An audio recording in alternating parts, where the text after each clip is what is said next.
हावड़ा में रामनवमी के मौके पर दो बड़ी शोभा यात्राएं निकलनी है। पहली अभी निकल रही है, दूसरी दोपहर में निकलेगी। लेकिन कलकत्ता हाईकोर्ट के फैसले के बाद इन शोभा यात्राओं का आकार छोटा कर दिया गया है। कोर्ट ने कहा है कि शोभा यात्रा में 500 से ज्यादा लोग शामिल नहीं हो सकते हैं। शोभा यात्रा के दौरान डीजे बजाने की इजाजत भी नहीं है। शोभा यात्रा में अगर कोई लाठी, डंडा या हथियार लेकर नजर आया तो उस पर एक्शन होगा। शोभा यात्रा निकालने से पहले कमेटी ने उसमें शामिल लोगों की लिस्ट भी पुलिस को सौंप दी है। पहली शोभा यात्रा अंजनी सेना की निकल रही है, जो इस वक्त कलकत्ता की सड़कों पर निकल रही है। हावड़ा पश्चिम बंगाल में जहां पर आपको तस्वीरें देख रहे हैं, जिस तरीके से ढोल नगाड़े लिए हुए वहां पर शोभा यात्रा निकल रही है। हालांकि किसी भी तरीके के लाठी डंडे लेने की परमिशन लोगों को अपने हाथ में नहीं है। वहीं दूसरी तरफ जो दूसरी शोभा यात्रा निकलनी है वो वीएचपी की निकलेगी। पहली शोभा यात्रा की बात करते हैं, जो अंजनी पुत्र सेना की निकाली जा रही है। ये शोभा यात्रा नरसिंहा मंदिर से शुरू हुई है, जो कि हावड़ा मैदान तक जाएगी। ये शोभा यात्रा करीब 2.5 किलोमीटर की है। तो वहीं दूसरी शोभा यात्रा वीएचपी की निकलेगी। ये यात्रा दोपहर 3 बजे से शुरू होकर शाम 5 बजे तक, यानी कि 2 घंटे तक जारी रहेगी। यात्रा हावड़ा बीई कॉलेज शिवपुर से रामकृष्णपुर घाट तक जाएगी। 6 किलोमीटर लंबी इस यात्रा का समापन गंगा आरती के बाद होगा।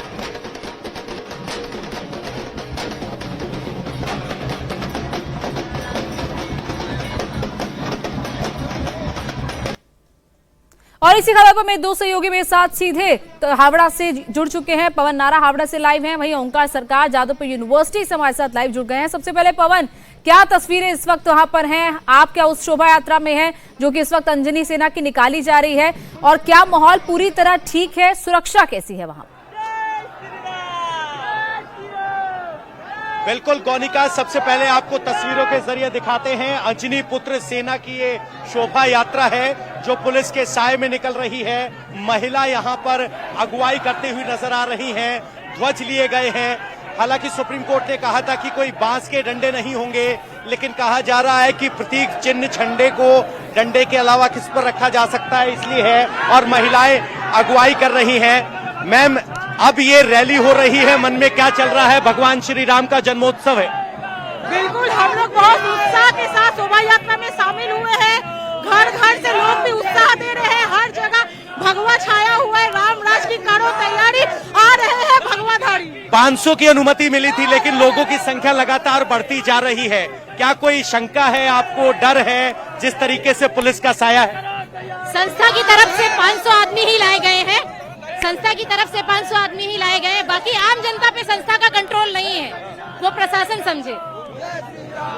यानी यहाँ मौजूद लोगों की संख्या लगातार बढ़ रही है। इस तरीके से यहाँ गलियों को बैरिकेड किया गया है ताकि बाहर के लोग शामिल ना हो सके, क्योंकि हाईकोर्ट के आदेश के अनुसार जो 500 लोग शामिल होने थे उन सबके आधार कार्ड सबमिट किए गए हैं। और संस्था की तरफ से लगातार ऐलान किया जा रहा है कि हम 500 की संख्या लेकर चले हैं। उधर देखेंगे तो ये आगे लगातार है। यहाँ पर आप देखेंगे कि बीजेपी के बंगाल प्रमुख भी यहाँ इस रैली में शामिल हो चुके हैं। और जैसे जैसे ये रैली आगे बढ़ती जा रही है, यहाँ पर संख्या लगातार बढ़ती जा रही है। हालांकि आयोजकों की तरफ से कहा जा रहा है कि हमारी शुरुआती संख्या 500 की थी, लेकिन उसके बाद अगर राम भक्त शामिल होते हैं तो उसकी जिम्मेदारी उनकी नहीं है। तो यहाँ पर ये तस्वीरें सामने आ रहे हैं। बीजेपी के बंगाल प्रमुख भी यहाँ पर आने वाले हैं। वो भी यहाँ देखेंगे तो आप आ चुके हैं, और वो भी साफा बांधकर यहाँ पर आगे बढ़ते हुए नजर आ रहे हैं। भीड़ को दूर करना यहाँ अभी लोगों के लिए चुनौती हो रही है, लेकिन जोश में, भक्ति में, भाव में कोई कमी नहीं है। और यहाँ हर तरफ आपको भगवा झंडे लहराते हुए नजर आएंगे। संख्या लगातार 500 से ज्यादा बढ़ती जा रही है, लेकिन ये वो संख्या है जो यहाँ पर स्थानीय लोग जो शामिल होने के लिए, शामिल होते हुए इस जुलूस का हिस्सा बनते जा रहे हैं, वो यहाँ कोनिका नजर आ रहे हैं। देखिए जरा ये तस्वीर, यहाँ पूरा परिवार राम जन्मोत्सव यात्रा को देखने के लिए इकट्ठा हुआ है। छोटी सी बच्ची है। अम्मा, क्या सोच के है? कितनी छोटी बच्ची है? 4 महीना का है। 4 महीना का है। तो कितनी देर से इंतजार कर रहे थे? 1 घंटा हो गया। 1 घंटा।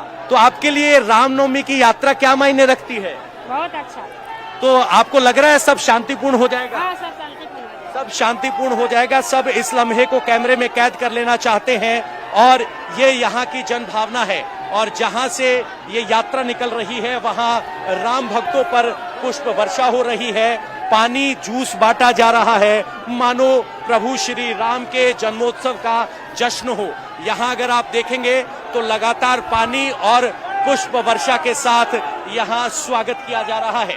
प्रशासन की कोशिश ये है कि ये यात्रा इसी तरीके से शांतिपूर्ण हो जाए, लेकिन इसी यात्रा के 2.5 किलोमीटर के एरिया में अगर आप देखेंगे तो पुलिस अधिकारियों को ऐसी कॉलोनी या ऐसी बस्तियों से भी गुजरना है जो मुस्लिम बाहुल हैं और वहां तनाव की संभावना हो सकती है। लेकिन कोलकाता पुलिस के अधिकारी, जवान, सीआरपीएफ और आरएएफ यहां मौके पर तैनात है।